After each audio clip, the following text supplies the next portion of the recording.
Salut à vous tous, humains de la Terre, je m'adresse autant aux bons et aux mauvais. Pourquoi? Parce qu'en dedans de nous, on a tous le moyen, on a tous la chance de faire une différence, d'aider des gens dans le besoin. Le but de la vidéo sous la bannière H2O, c'est pour vous parler de cette fondation-là qui me tient vraiment à cœur. Pour ceux qui me connaissent, vous le savez, j'ai eu la chance par le bien de mon travail de rencontrer une personne exceptionnelle qui est Michel Vézina, le fondateur. Michel, honnêtement, c'est un super héros. Je serais pas étonné que dans une couple d'années, il devienne un personnage à l'aise de Marvel parce que ce gars-là a tellement accompli de trucs incroyables en Afrique, lui et son équipe de bénévoles, apporter de l'eau potable à des gens dans le besoin, de l'électricité. Je pourrais vous en parler pendant des heures dans mes mots, mais moi, mon but, ma contribution, c'est de vous parler d'H2O du mieux que je peux, et la façon que j'ai trouvé la plus intéressante, c'est de vous emmener directement rencontrer Michel chez lui. Il va vous parler de la fondation, et là, je m'arrête là, juste pour vous dire que le fait d'écouter cette vidéo-là au complet, de l'aimer, de la partager, ça va déjà sauver des vies. C'est pas juste en donnant des sous. Oui, évidemment, des sous à la fondation, ça va aider. Mais c'est des petits gestes qui vont faire en sorte qu'on va aider ces gens-là en Afrique, qu'on va aider des gens dans le besoin, les plus démunis. Je compte sur vous, je compte sur moi, je compte sur tout le monde. Il y a de quoi à faire. Suivez-moi, on s'en va voir Michel. Je suis présentement sur la route, en direction de ma rencontre avec Michel. Et je tenais à vous préciser que la fondation s'est installée à Boscobel depuis 2009. C'est situé dans le canton de Valcourt. Donc c'est là que Michel et son équipe de bénévoles s'est installée pour élaborer une machine pouvant purifier l'eau en Afrique. Alors voilà, je suis arrivé à ma rencontre.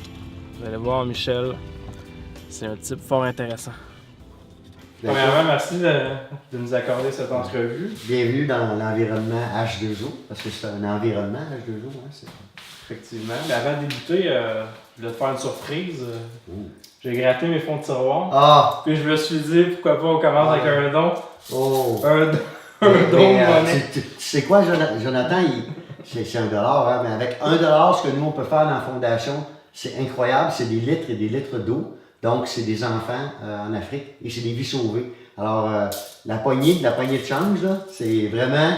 Écoute, c'est... Merci beaucoup. Merci beaucoup. Ça n'a pas l'air grand-chose, mais comme on peut voir, ça peut faire une différence. Ça aide beaucoup, oui.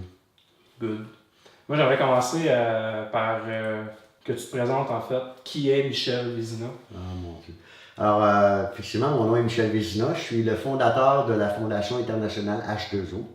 En fait, qu'est-ce que la Fondation H2O? En fait, c'est un collectif. C'est-à-dire que c'est d'abord et avant tout un souhait. Un souhait que l'on a dans règle générale à travers la planète, les individus, c'est-à-dire d'être des humains pour les autres, s'entraider. Ça, c'est le facteur humain. Maintenant, si on ajoute à ça le volet technologique, c'est-à-dire amener en appui à ça des technologies dans l'eau potable ou dans l'énergie, à ce moment-là, je pense qu'il y a moyen d'aider encore plus les humains, et souvent les humains qui sont dans des positions délicates ou dans l'extrême pauvreté. Alors le mandat maintenant de la Fondation que j'ai créé, après avoir créé les technologies et trouvé un groupe de personnes pour m'aider, c'est de faire connaître et rendre disponibles ces technologies-là. Alors c'est ce qu'on s'active à faire maintenant, déployer les technologies. Ça a commencé comment, cette piqûre-là de pouvoir aider? La piqûre, elle remonte il y a très longtemps. J'étais tout petit, en fait. C'est l'année où Neil Armstrong a mis le pied sur la Lune. Okay, ouais. Alors, comme tout enfant, j'ai vu ça à la télévision, en noir et blanc, pour ceux de ma génération. Et puis, j'étais très impressionné de voir que l'homme avait inventé des machines pour aller sur la Lune. Par contre, lors de cette émission-là, il nous a été présenté une vidéo promotionnelle d'un organisme, je pense que c'était CARE à l'époque, CARE International, et où on voyait les petits-enfants en Afrique qui souffraient ou qui mouraient. Alors, quand moi je suis revenu à la maison le soir, j'ai demandé à mon père, Papa, pourquoi les hommes inventent des machines pour aller sur la Lune, mais ils n'inventent pas de machines pour aider les enfants en Afrique? Et mon père m'a regardé, il m'a dit, écoute, c'est comme ça. C'est comme ça. C'est comme ça. Et j'avais 7 ans, j'en ai 53 aujourd'hui. Alors, ma quête a débuté là. Et ça a été ça part de loin. Oui, toute ma vie.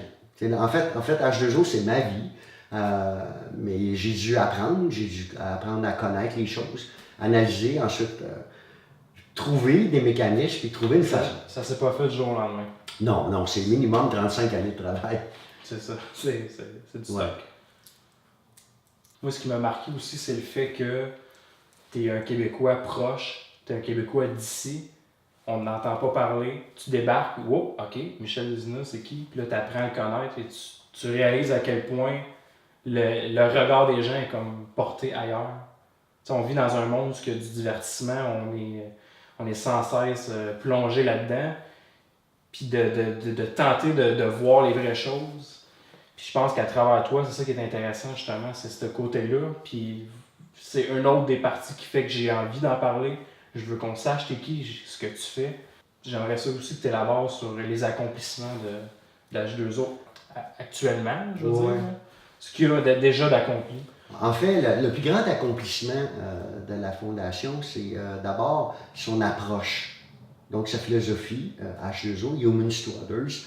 Et également, ne pas prétendre le faire, mais le faire dans un monde concret. Donc, le plus grand accomplissement, à mon sens, de moi et mon équipe, c'est d'avoir amené un support de technologie qui est peu onéreuse et facilement accessible. Ensuite vient l'étape de diffuser ça. Et là, c'est là où, si on parle d'alimentaire, on va aller la faire sur le terrain. Donc, on se rend sur le terrain et on fait les choses sur le terrain. Et en quelques minutes, l'accomplissement devient réel, puisqu'on prend de l'eau totalement insalubre qui est très nocive pour les êtres humains, qui cause la mort. Et en quelques minutes, on fait de l'eau potable qui commence à soigner les gens ou sortir les gens de malnutrition ou de déshydratation extrême. Donc, quand on passe, ça va très rapidement. On n'a pas de très grosses structures, on ne met pas d'argent dans les grosses structures. En fait, on a besoin d'un véhicule, nos petites machines, on se déplace et toc, toc, toc, toc, toc, et on sème la vie à travers ça, simplement. Alors, à mon sens, à moi, il est là le plus grand accomplissement. On l'a fait au Burkina Faso, depuis, on est allé en 2012, 2013, 2014. Et, justement, tandis qu'on a le tableau, oui. Quel endroit vous avez vous êtes plus présent? Actuellement, on est vraiment très bien implanté au Burkina Faso, même que le gouvernement nous fait revenir dans bientôt un mois pour signer une entente où on va fournir des équipements et la philosophie à travers tout le pays. Okay. On a le Togo, le Bénin, le Congo, RDC Congo, le Soudan du Sud, Éthiopie, Tanzanie, Rwanda, on se promène partout. Actuellement, il y a 9 pays avec lesquels on a des tractations et on est actif actuellement dans 3, c'est-à-dire le Burkina Faso, le Togo et RDC Congo. Naturellement, RDC Congo, on s'entend que c'est la portion, ce qu'on appelle la portion Sud Kivu, parce qu'on sait que le Congo sort de plus de 20 ans de génocide. Donc, le traitement qu'on apporte pour ce pays-là et les gens qui nous demandent l'aide là-bas est un petit peu plus délicat, je dirais. Je ne peux pas fournir de renseignements aujourd'hui parce que il va de la sécurité de nos travailleurs, même les gens qui nous ont appelés à l'aide. Mais si je vous ramène du côté du Burkina Faso et du Togo, on reçoit un accueil incroyable et ça touche, tu sais, tout ce qu'on a parlé de ces 9 endroits-là, ça va statistiquement parlant, ça va toucher jusqu'à combien de gens? On parle d'à peu près 100 millions de personnes. Ok, vous avez bien entendu. 100 millions de personnes. C'est pas quelques personnes. Non. Donc voilà l'importance du fait de connaître la Fondation et d'y apporter main forte. Imaginez-vous, à tous les jours, avoir à décider. Si je donne de l'eau, je les rends malades. Ou si je ne donne pas d'eau, ils vont mourir. Et là, la Fondation H2O arrive en disant ben, donne-moi ton eau, en 3 minutes, je vais faire de l'eau propre. Les mamans ont commencé à donner de l'eau H2O. Et là, tout le monde s'est mis à bien aller.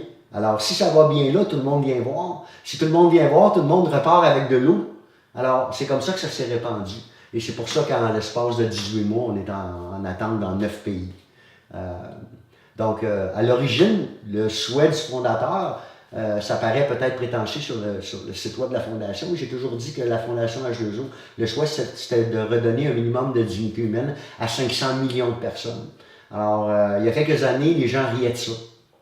Maintenant, quand on fait des petites vidéos qu'on met sur Facebook, on annonce que dans les 12 prochains mois, on va redonner de l'eau potable à 1 demi-million de personnes là, 2 millions là, 3 millions là. Les gens font comme « OK. OK. » Et je rappelle qu'on n'en entend pas parler. Donc, voilà pourquoi. Je l'ai mentionné au début, c'est une personne exceptionnelle, c'est pas pour rien.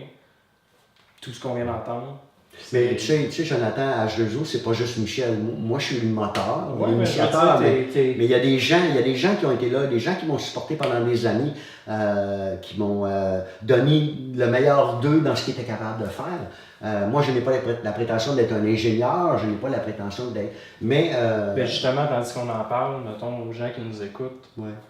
Ça prend quoi juste pour aider? Si on enlève l'idée de donner de l'argent, il y a plusieurs façons d'aider, je veux dire. Oui, il y a plusieurs façons d'aider. D'abord, il faut que ce soit une décision, c'est-à-dire qu'on décide de prendre une partie de soi-même, de son talent, ou de ses connaissances, ou de ce qu'on peut apporter, puis dire, moi, je vais le partager. À partir de là, à partir du moment où on commence à partager avec la Fondation H2O, il y a un retour. Déjà, c'est ça. Il y a juste du retour. Donc, et là, c'est comme se crée un mouvement. C'est comme, tu donnes, tu reçois, tu donnes, tu reçois, tu donnes, tu reçois. Là, les gens, ils prennent confiance dans l'organisation, ils prennent confiance. Ils se sentent bien. On se sent bien d'aider son prochain. Même les adolescents de nos jours, ils font une bonne action. Ils disent à leur père, j'ai aidé une madame, ils sont tous fiers de ça. Alors, imagine-toi quand ils sauvent des vies. La dimension change. La dimension. Mais ce qui reste vrai, c'est le modèle de la Fondation. On peut beaucoup avec peu, mais il faut vouloir le faire. Et c'est dans le vouloir que c'est là qu'on va chercher la récompense. Quand on veut, on peut. Voilà. Donc pour terminer ça, j'aimerais ça que tu nous parles de ta machine. Fait que si on peut descendre à la Batcave pour aller avoir une petite démonstration, on aimerait peut-être voir ça sans trop révéler de secrets professionnels, mais de pouvoir regarder cette machine. On peut descendre en bas et puis je vais te montrer ça. Excellent, allons-y. Il y a deux éléments qu'on retrouve dans l'eau, principalement en Afrique ou même partout sur la planète. Il y a des contaminants solides, du sable, de la terre et des trucs comme ça. Et il y a des pathogènes, donc ce qui rend les enfants malades ou même qui nous rend nous-mêmes malades, la E. coli, exemple, les bactéries qu'on connaît et même d'autres. Donc c'est les deux éléments qu'on doit retirer de l'eau. Ici, vous retrouvez ce que l'on appelle de l'eau de mare ou de l'eau de surface. Donc, dans nombreuses vidéos, vous allez voir d'ONG qui travaillent en Afrique, vous allez voir que les gens consomment cette eau-là. Je ne sais pas si vous en prendriez, mais moi, non. Donc, qu'est-ce qu'on fait? C'est qu'on passe ça dans des filtres, des cartouches filtrantes, voilà, comme ça, des cartouches de 5 microns. Pour les besoins de la démonstration, puisqu'on n'a pas le droit d'utiliser de l'eau contaminée pour faire des démonstrations. Alors, imaginez que le réservoir ici, c'est de l'eau comme ça qu'on a dedans. Donc, la machine, ce qu'elle va faire, elle va puiser l'eau à la source où elle est, par terre ou dans un bac.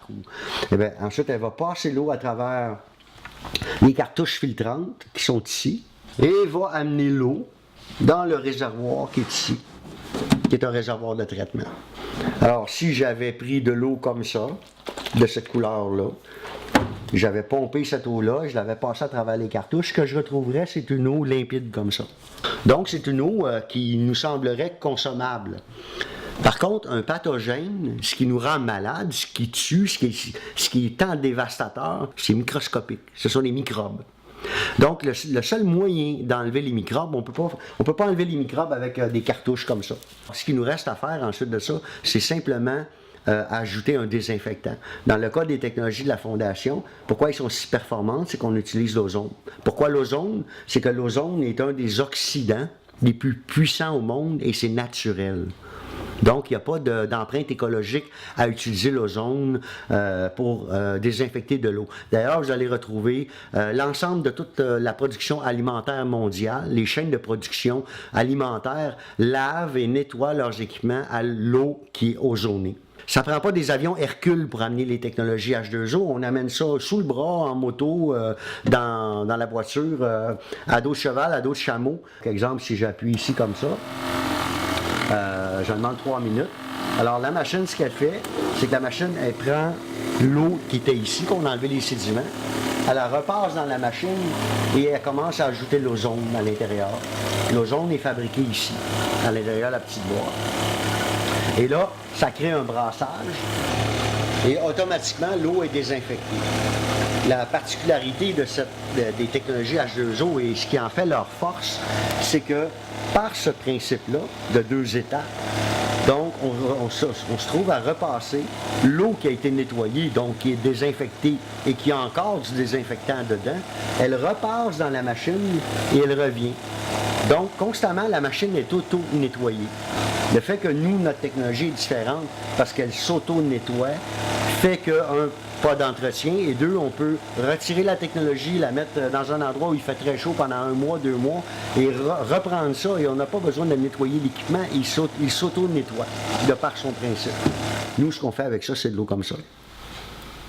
Il n'y a pas d'équivalence, là, c'est vraiment, c'est de l'eau totalement potable.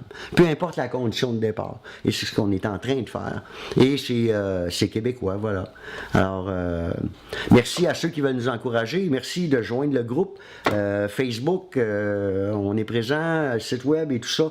Et ne doutez pas, peu importe ce que vous êtes en mesure d'apporter, financièrement, du temps, des compétences, comme exemple comme toi, Jonathan, cette aide-là et tout ce temps-là qui nous est donné, sans nécessairement venir en Afrique, va sauver des vies. Parce que moi, au lieu de faire des vidéos, alors moi, je suis rendu là-bas à livrer ces machines-là. Et donc, c'est gagnant-gagnant pour tout le monde. La machine a été faite et fabriquée ici au Québec par des gens qui ont jamais mis les pieds en Afrique. Alors, ne sous-estimez pas, jamais, ne sous-estimez jamais la capacité ou la capacité que vous pouvez avoir à aider, parce que c'est dans tous et chacun qu'on retrouve l'ensemble de tous les ingrédients qu'on pourrait avoir de besoin pour aider des centaines de milliers de personnes, et actuellement, on en est la preuve. Yes? Yes. Merci beaucoup. Merci à toi, Michel. Merci. Jonathan, là, yes. Je suis très content qu'il ait joint les rangs de la Fondation, vraiment. Merci. Vous savez quoi faire. Vous autres aussi, vous devez aider.